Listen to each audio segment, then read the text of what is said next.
Kwa ihinda rĩa kiumia kĩmwe andũ matanyihĩire 100 nĩ makuĩte kumana na mũrimũ wa Covid-19, kũrĩa ihinda-inĩ o rĩu namba ya arwaru a mũrimũ ũyũ yambatĩrĩte na gĩkĩro kĩnene, ũma mũiganu atĩ mũrimũ wa Covid-19 ucokererie na mururumo. You really don't know whether to laugh or to cry.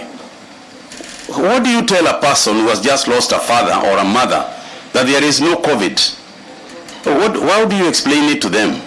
Even some of the people who have said that there is no COVID have eventually themselves, gotten the virus. Kuringana na ministry ya ugima wa mwiri, ugwati ũyũ umanĩte na mutugo wa akenya wa kwagarara mitaratatara ya kuhotomia gutherema kwa mũrimũ wa Covid-19 iria gathĩkĩtwo nĩ thirikari, kũrĩa mĩcemanio ya kĩũteti ĩrĩ mũhari-inĩ wa mbere kuongerera thibidi ya ugwatania wa mũrimũ ũyũ. So we want to urge the political class to please understand that as much as we have got important issues in the country to deal with, we also have a higher issue to deal with, and that is the issue of people's lives. Irabu onacio nĩ cigĩrĩirwo kabirũ, kuona nyingĩ ciacio itirathingatithia mawatho marĩa ihetwo nĩ thirikari, kũrĩa naguo mũkana wa kabiũ ũronekana ũrĩ rũthiomi rũgeni kũrĩ akenya aingĩ. Ministry ya ugima wa mwiri ikiuga ugwatania wa mũrimũ wa Covid-19 wĩ igũrũ mathaa-inĩ ma ũtukũ. Our wish would be to keep every place open so that business can continue.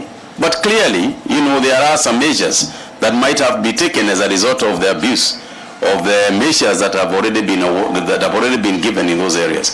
Ũndũ wa kĩeha nĩ atĩ kũngĩkinya nĩ wagwatwo nĩ mũrimũ wa Covid-19 na nĩ ũrabatara gĩtanda thibitarĩ-inĩ ya mũndũ kĩũmbe kaunti-inĩ ya Nairobi, ũrabatara gũkorwo na ciringi 300,000 na ũngĩhĩrwo no twarwo HDU, o gĩtanda nĩ ciringi 650,000, ngarama ĩrĩa namba nene ya Kenya matangĩhota gwĩtiria.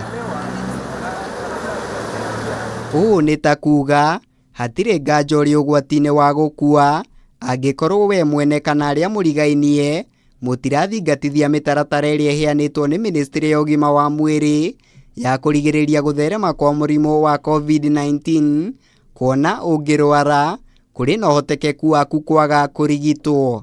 There will be no movement of patients from one county to another on grounds that if it escalates, if the virus continues to hit us in the manner that it is, it means that each county will have to take care of its own patients. Bunge ya kaunti ya Nakuru nĩ hingĩtwo kwa ihinda rĩa thikũ 14 kumana na haho ya kĩng'ũki gĩkĩ. Rĩrĩ nayo mĩhang'o ya igoti kaunti-inĩ ya Kajiado ĩrũgamĩtio nginyagia mũthĩ wa gatatũ kiumia-inĩ gĩkĩ thutha wa aruti wĩra erĩ kũhithũrio na homa ya coronavirus. Maya mokĩte o rĩrĩa andũ 14 makuĩte kumana na mũrimũ wa Covid-19 rungu rwa mathaa 24, namba ya arĩa mathinĩkanĩtio nĩ mũrimũ ũyũ rĩu ĩkĩrũgamĩra andũ 1,027, rĩrĩ nao andũ angĩ 724 mahithũrĩtio na homa ũgwati ya coronavirus. 248 patients have recovered from the disease, 178 from home-based care programs, and 70 from various hospitals. Ngĩribotera Kameme TV, njĩtagwo Mũirũri wa Kang'ara.